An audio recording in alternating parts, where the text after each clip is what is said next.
Hello and welcome to Introduction to Psychology. I'm Amy Tift and I'm going to be covering the chapters in this textbook the best I can through audiovisual recording. So this first chapter is called Introduction to Psychology to Reflective Studying.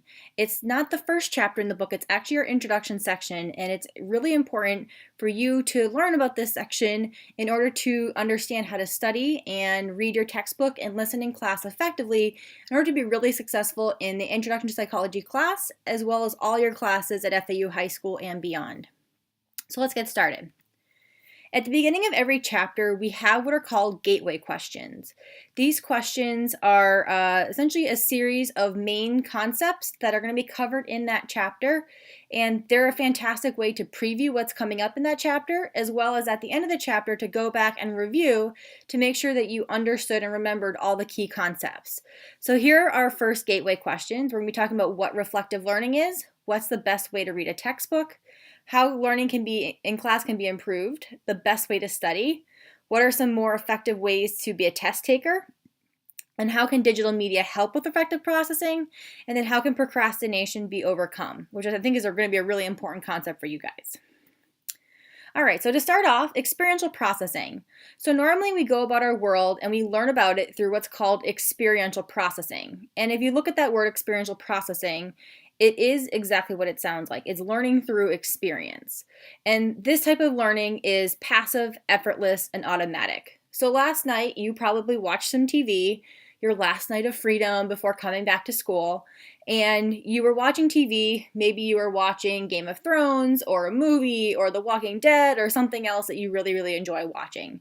Now, if I were to ask you some of the key plot points of the show that you watched last night, you could give them to me. You can tell me the characters' names, you can tell me their love interest, who died if it was Walking Dead, who got eaten by a zombie, but you weren't actually having to study it. You weren't focused on remembering it. You weren't taking notes. You weren't studying for a test or a quiz the next day. You were just kicking back and enjoying the show. And this works great for most things in our lives, this experiential processing. But when you're trying to focus on class material, trying to do focused learning like you're going to have to do here at school, that doesn't work very well. So we need to study on specific material and store for later use for tests and for evaluations and all the good things that you do here at school. But experiential processing isn't going to get you there. So instead, what we have to do is what's called reflective learning. This is much more mindful learning. You have to actively think about it, be deliberate and self-regulated in your practice and understanding of that material.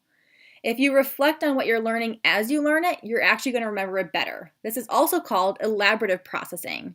When you're listening to material in class, if you reflect upon it and apply it back onto your life and different things that you can use for different ways that you can use that information in other places of your life, that's going to be elaborating on that information and helping you process it more deeply and thoroughly so that you can learn it and remember it better for later on for testing.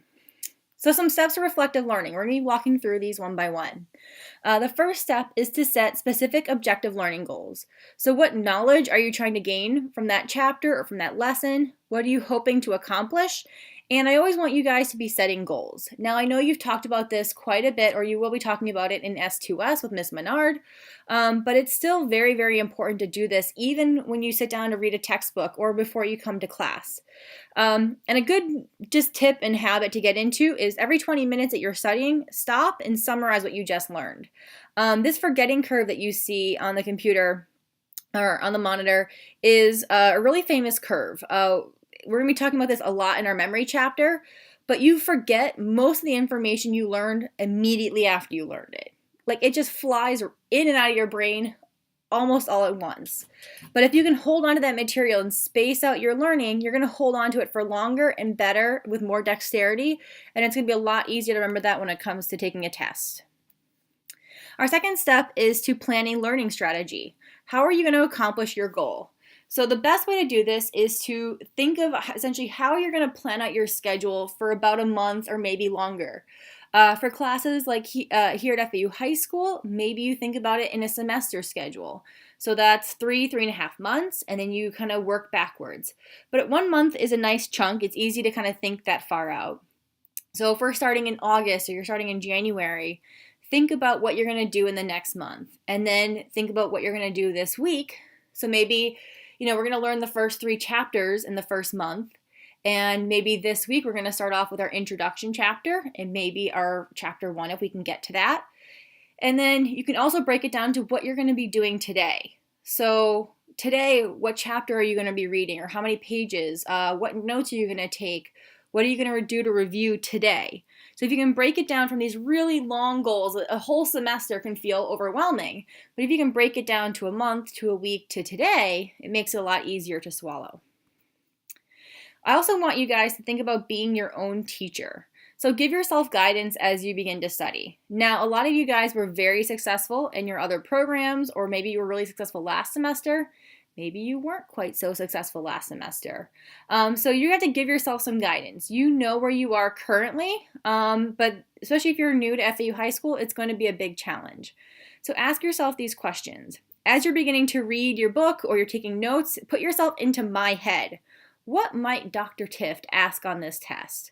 What are some of the important ideas here? What does Dr. Tift keep hitting on? What has she said 6 times in class today?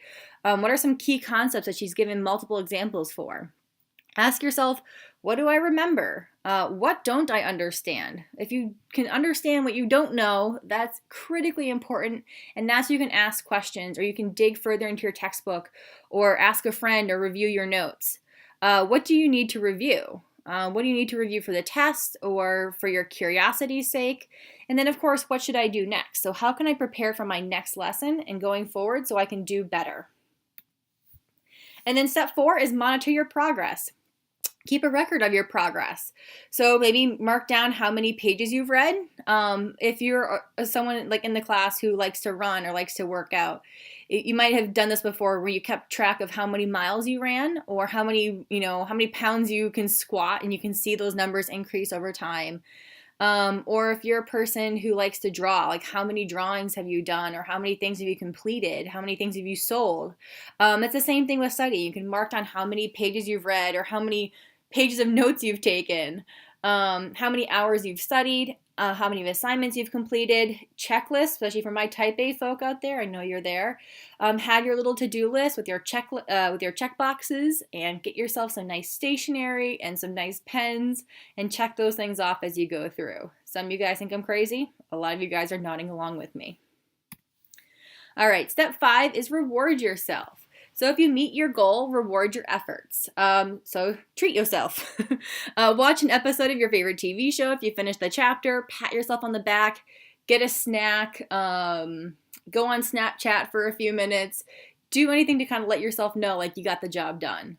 If you're like me, you need something that's maybe a little bit more immediate. I used a little trick on the right here when I was in college. I didn't use gummy bears, but for every paragraph I read in my textbook, I ate a Skittle. And I went through a lot of bags of Skittles, but it did work and allowed me to get through some really boring text that I otherwise would have just fallen asleep as I was reading. So the gummy bear trick, or Skittle trick, whatever it might be, it does take a little self-discipline to not just scoop them off the page and stuff them in your mouth, but you guys are big kids and I think you can do it. And then step 6 is evaluate your progress and your goals. So evaluate your records. In this case, is most likely going to be your grades on Canvas and in Focus, and relate it back to your final goal. Your final goal is probably your final grade. So what do you want to get in the class for the quarter or for the semester? What do you want to get for, a grade on that next test? And so evaluate how you're getting there as you go along. Are you making the progress that you want to make? So if your goal is to get an A in this class, and for the first couple tests you're getting C's, what do you need to do? Where's that gap, and how can you fill that in?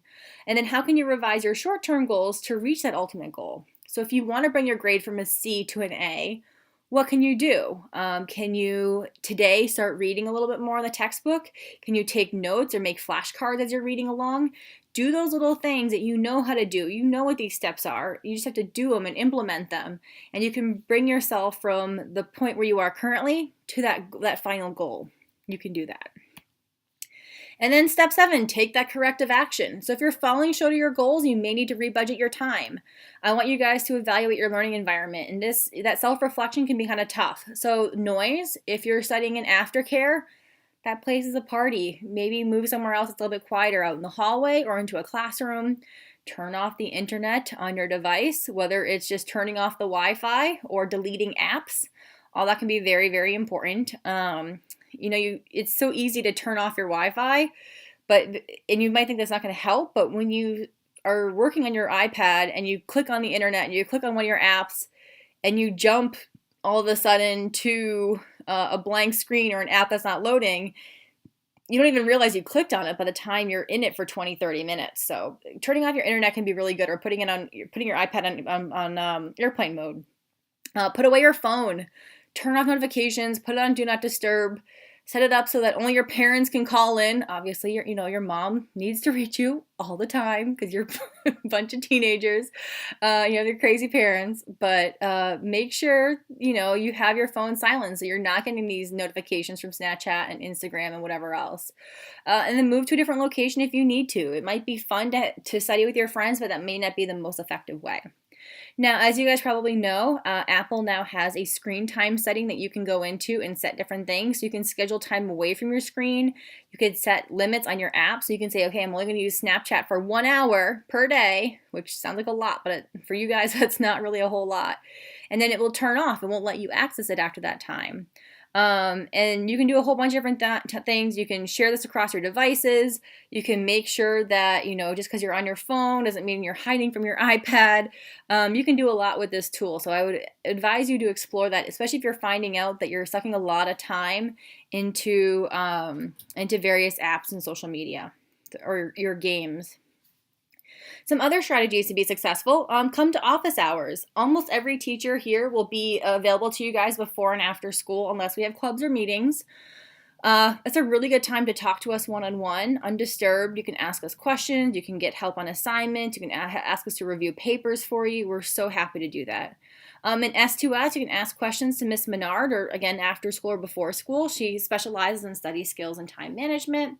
Our student support office with Dr. Chance is amazing, especially if you're feeling a lot of anxiety relating to this. But of course, Miss Mock and Ari at the university is also there to help you guys out. Once you're at the university and you're taking classes as a 10th or 11th grader, check out the Writing Center at FAU. They have people who can review your papers for you for free to make sure that you're doing a good job. There's a math center even over there I've heard about. And if you ever have questions, talk to your TA or your professor. Now, the professor may be a hard person to reach. They can often feel a little intimidating to talk to, but your TA is just a graduate student. They're a couple years ahead of you, and they're the one who's going to be grading your paper. They're the one who's likely going to be the one looking at your assignments.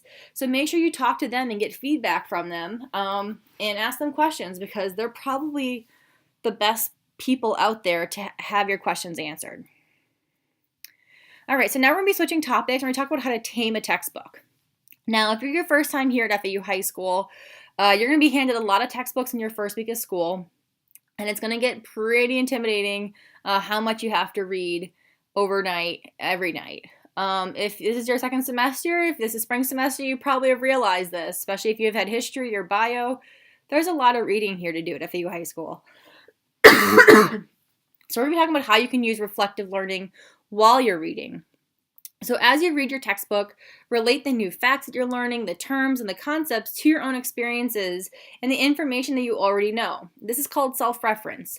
So if you took a biology class in middle school, reflect what you're learning in your bio class back to what you learned before. Or if you've taken history before, reflect what you're learning in Clevenger's class to your information now. The great thing about psychology is that it's so applicable to your life. It should not be difficult for you to find ways to think about this material and apply it to your life. Use critical thinking to evaluate what you're learning, to compare it to other things that you've learned or other classes, to analyze the information, to critique it, and synthesize what you're reading. You may even be completely dubious about the information you're learning. You may think it's complete nonsense, but I think you're going to find that over time, you're going to look at that nonsense and you're going to be able to sort through what's real and what's not real and question these things appropriately. Critical thinking is an immense and important skill here at FAU High School. All right, so when you're reading your textbook, I'm going to be covering this great method for reading. It's called the Reflective SQ4R method. It stands for survey, question, read, recite, reflect, and review. We're going to be going through each of these one at a time. So survey means to skim through the chapter before you begin reading. So before you dive into your chapter, I want you to just flip through the pages and look at the headings, the figures, summaries, photos, comics, whatever it might be. This will help you get an understanding of the organization of the chapter and will help you make sense of it as you read. Some of our chapters are really linear. So our development chapter, it goes from genetics and conception all the way through death. Like that makes perfect sense. But we have other chapters that are like 3 parts of a chapter or 3 different chapters kind of shoved into one major chapter. And it is kind of confusing if you're not prepared for those switches. So it's always a good thing to survey your chapters. And then questions. So when you see a heading, you're going to ask questions about it. So you're going to look at a heading. For example, in chapter 5, you're going to see a heading that says stages of sleep. Now, what questions can you ask about the stages of sleep? Maybe how many stages there are? Are there stages of sleep? What do they look like? How are they measured? What behaviors do we see in the different stages of sleep? These are all really good questions, and they'll help you prepare to read this section with purpose. And then as you're going through, you actually have to read it. So the first R is to read. You're going to look for the answers to your questions. Read that heading, that short heading on stages of sleep, and then pause and reflect upon it. Reread it again and again and again if you don't understand it. We so often assume that we understand it just because our eyes glanced over it. Or we could see the word in our head, but we couldn't really read it.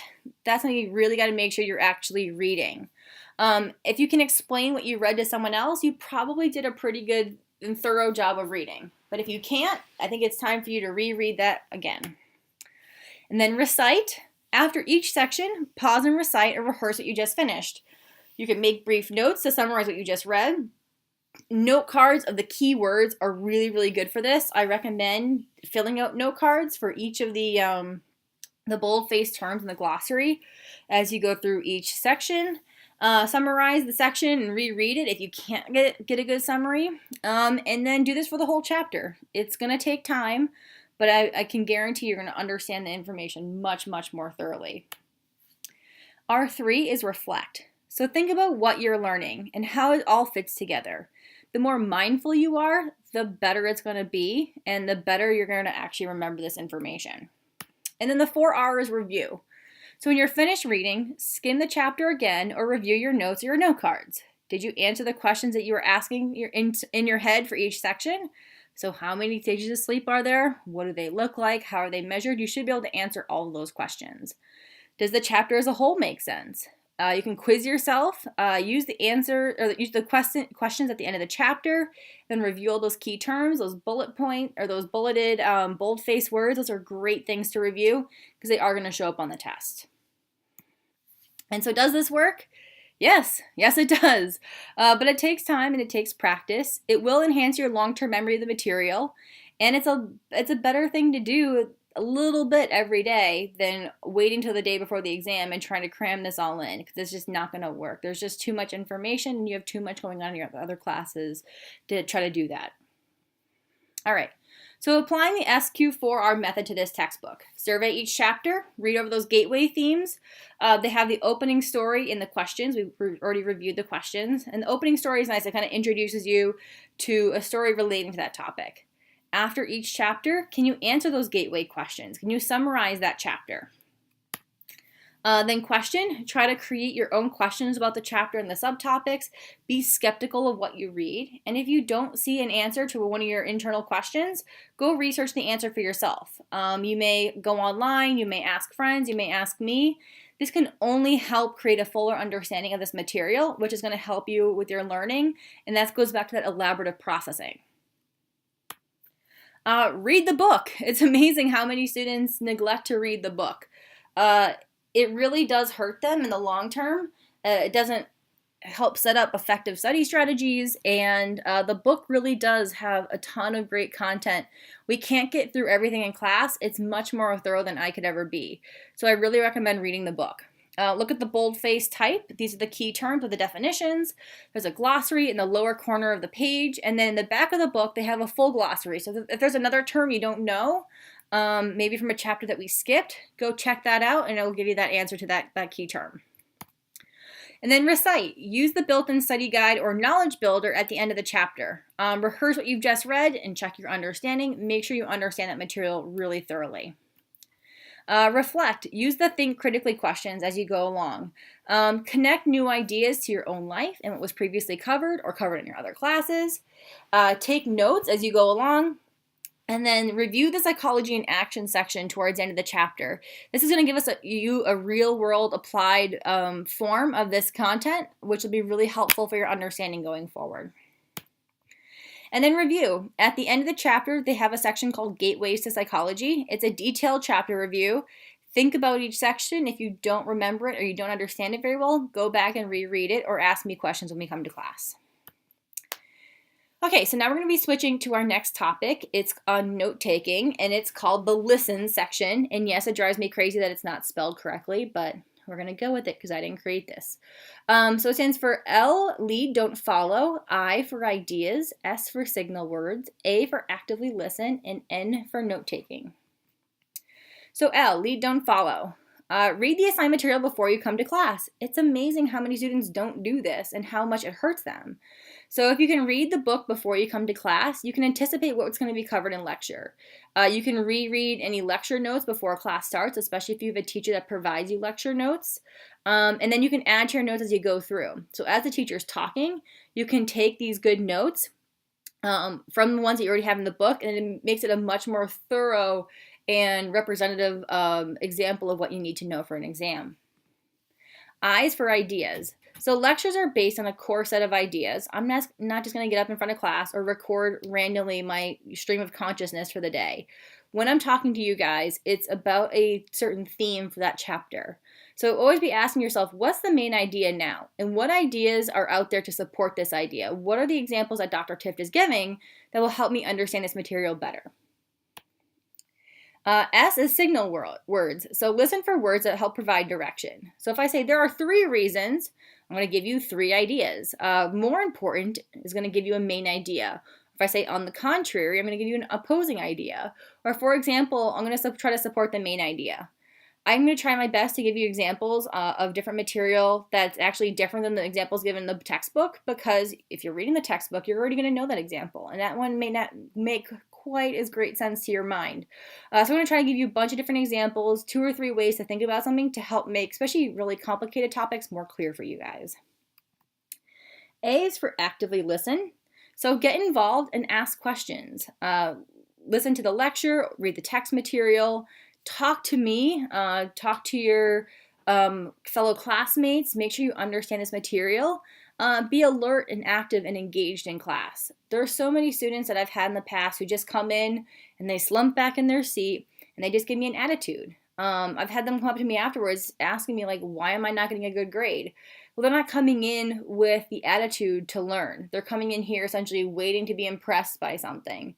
Now, I try to put on a good show every day for you guys, but I can't guarantee that every chapter is going to be the most exciting to you. But if you come in with an attitude of like, let me see what I can learn in here today, I bet you're going to do much, much better than just waiting to be entertained every day.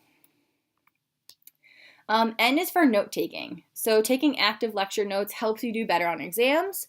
You don't need every word. It's actually best to just write down the main points and put everything into your own word as much as possible.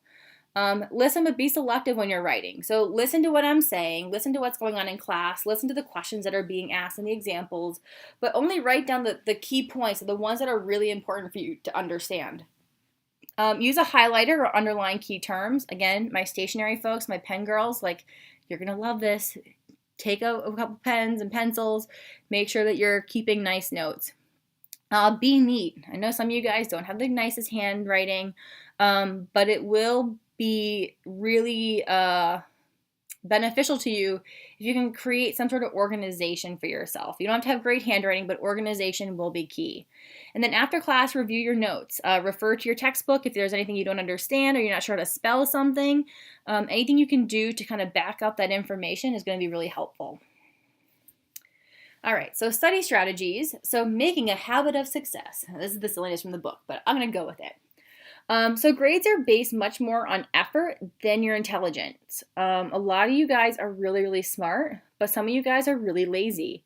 Some of you guys are maybe not quite as brilliant as some of your peers, but you work hard and your grades are going to reflect that. Especially in this class, I don't care how smart you are, it's about how hard you're working. So work smart, not harder.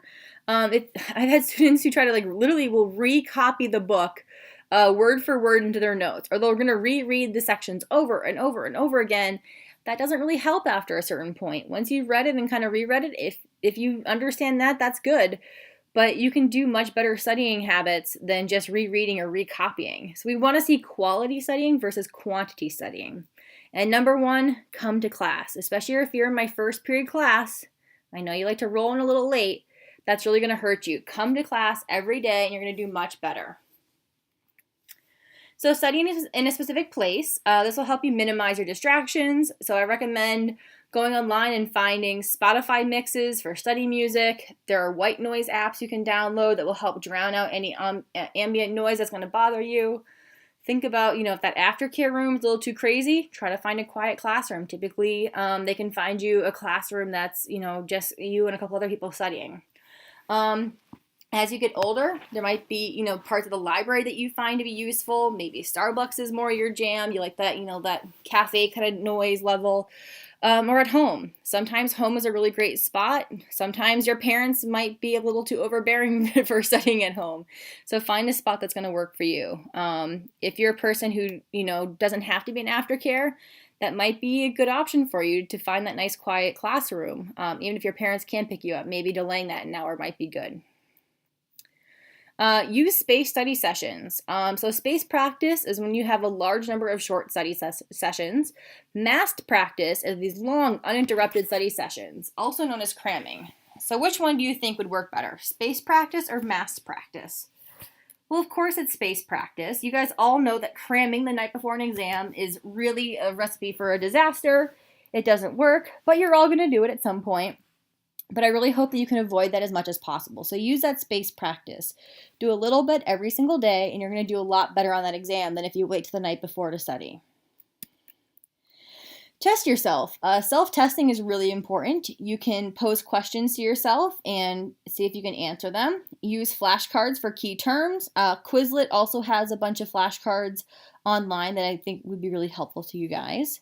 Just make sure that they are high quality because some of the ones that people upload are really, really bad, so be careful. Think up new examples based on the key terms and the lecture examples. Teach someone else. Teach your younger sibling, your older siblings, your mom, your aunt, your uncle, grandparents, your dog, cat, stuffed animal, who cares?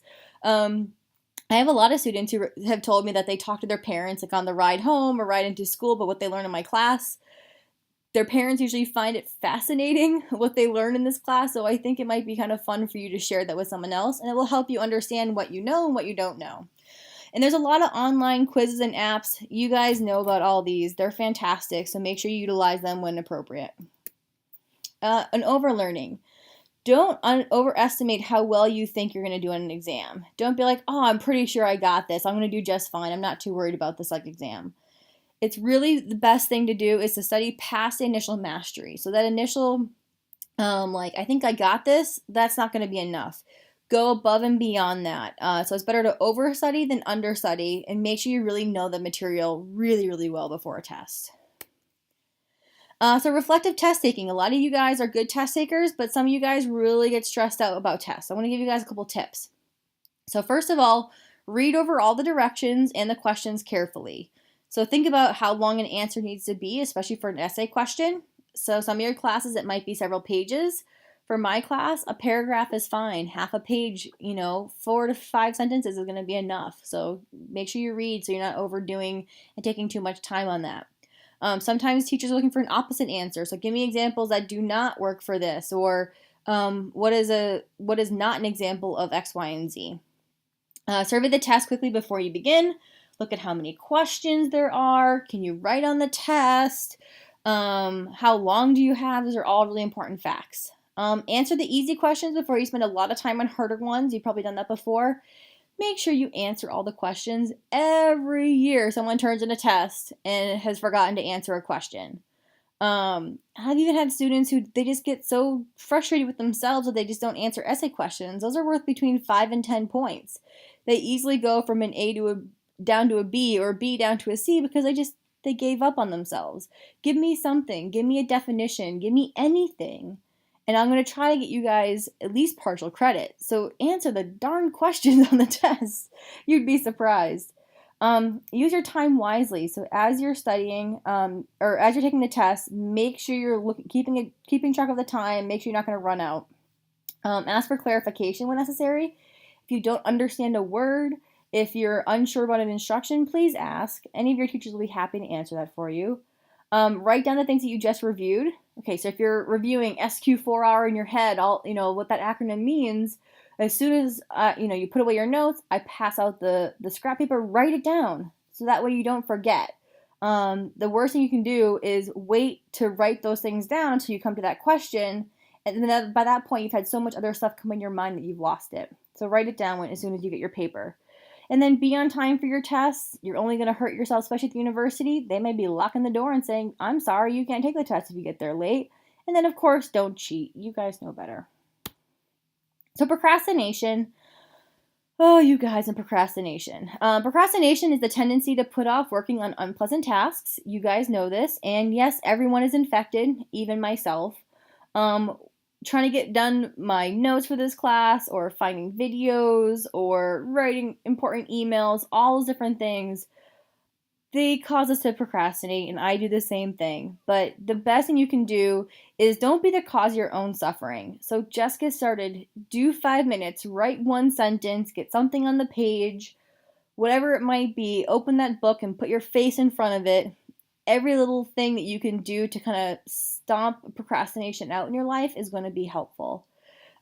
Procrastination just causes frustration, guilt, and more boredom. I used to joke that my house was never cleaner than when I was in graduate school and I had a paper to write. Or I would bake up delicious cookies or brownies or cupcakes because I didn't want to work on that paper. I mean, at least it was effective procrastination and I got other things done, but man, just sitting down and writing that paper was the number one thing I really needed to get done. And thankfully, I did get them done. All right, so time management. We harp on this a lot at FAU High School, but it's because it's a very important key to your success. So set up a weekly schedule. Write out a plan that allocates your time for study, your work, your leisure activities, if you're on a sports team, your practices and games, tournaments, and things like that. So chart out your day. Add your meals, your class time, work, sleep, appointments, travel time, all those good things. And then label that open time. Figure out how much time you can give to studying. And then when you do have free time and you're spending it with your friends and family, give them 100%. Put your phone away, put your iPad away. Pay attention to them because that time is precious and valuable. But if you're working, turn all those things off, put it away, and focus on your studying. Mixing those two things together is really going to be detrimental. So the best way to get something done is to begin. And goal setting. Set yourself some clear goals. So I'm sure you have these big goals. You want to become a doctor, a lawyer, a researcher, a professor, some crazy inventor or an investor making millions of dollars. These are amazing goals. But first you have to get a degree. Your bachelor's degree. You got to get that in whatever field, finance or psychology or education or business, whatever it might be.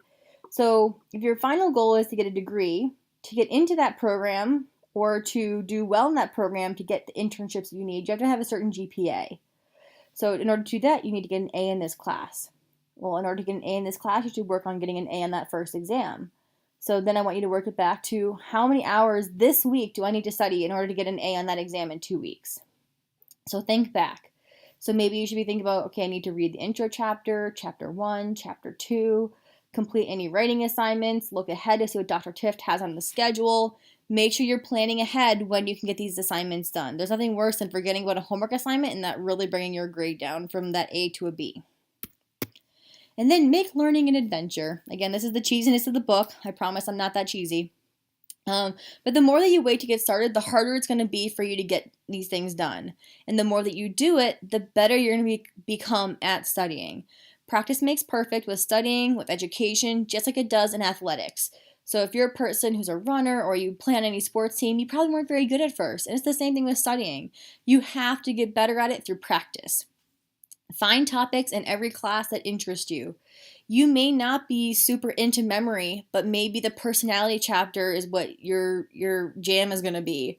Maybe you like human development. Maybe you like cognition and language. Each of these things you can find something in each chapter or in each class that you're going to find fascinating.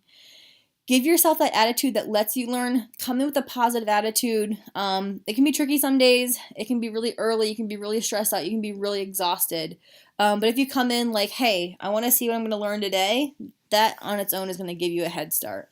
And then accept the challenge that this class is going to give you, because this is not going to be an easy class. None of your classes here are going to be very easy. But if you're willing to put in the work, you're going to achieve something really amazing and you're going to learn so much. All right, thank you guys. That's the end of chapter 1. I hope you enjoyed it, and I look forward to talking to you guys later. Thank you so much.